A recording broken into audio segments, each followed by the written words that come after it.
So I'm up here at Norway Flat, up in the Uintas above Camas, and it's surreal up here. I love it. The best. It's cold, but I'm hiking and it's hot. I'm hiking up the Norway Trail Flat road. I'm not even exactly sure how many miles this actually goes up in. We've been up here during the summertime, and it's a hell of a drive getting up in there because it's just rocky as all get out. But I'm not sure how far I'm gonna hike up in there today. I'm gonna stay on the road here. As far as I'm aware, I'm the only one in this particular area.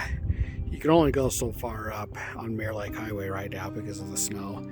They've got it blocked off, the gates there at the Soapstone Basin. So I'm about maybe 3/4 of a mile from where the road closure is. But we've had a lot of activity up here in Norway Flat, and I mean a lot of activity during the summertime. So that's why I wanted to come up here. Still a heck of a lot of snow, and just doing my best to try to navigate through this all.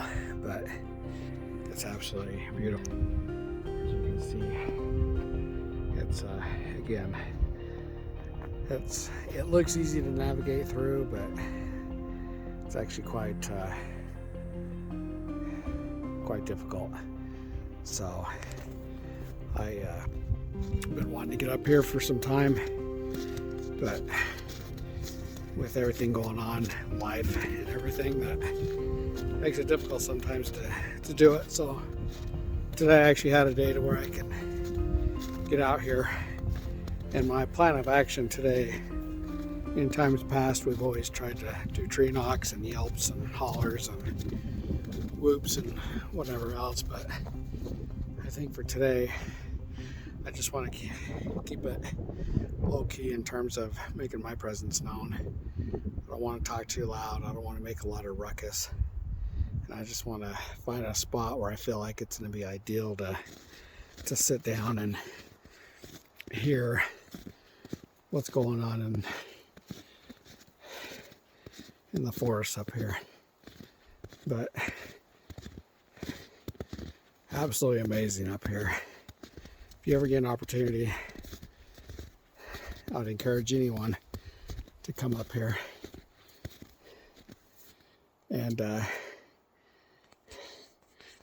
elevation's probably, I think, around, just checked it, it was like 7,200 on the elevation where I'm at right now. So not incredibly high, but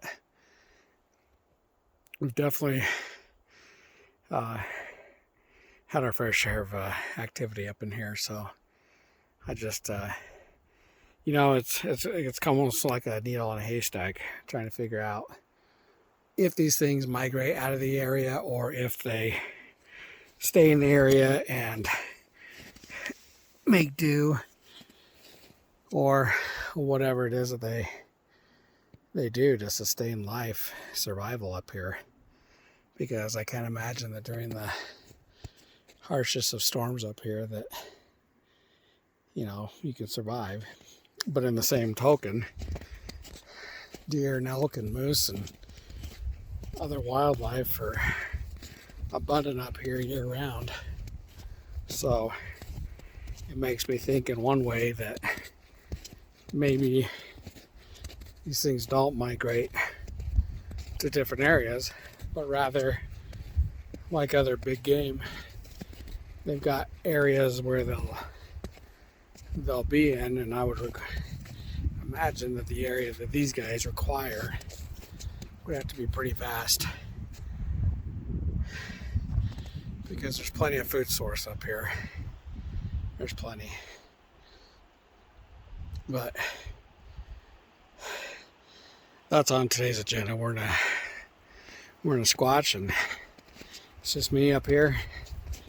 So, and that's another thing. A lot of people think, well, you're crazy going up there all by yourself. But it's all about risk. It's all about luck and chance. You know, I've done it in groups. I've done it with other people.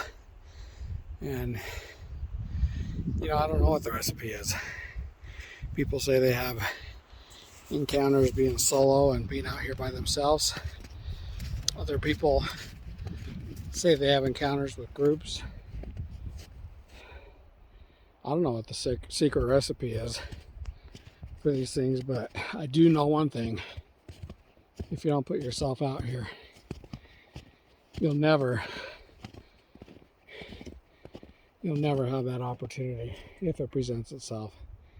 So the one thing I do know is that the more I put myself out here, the better chance I have of having a one-on-one encounter with one of these things.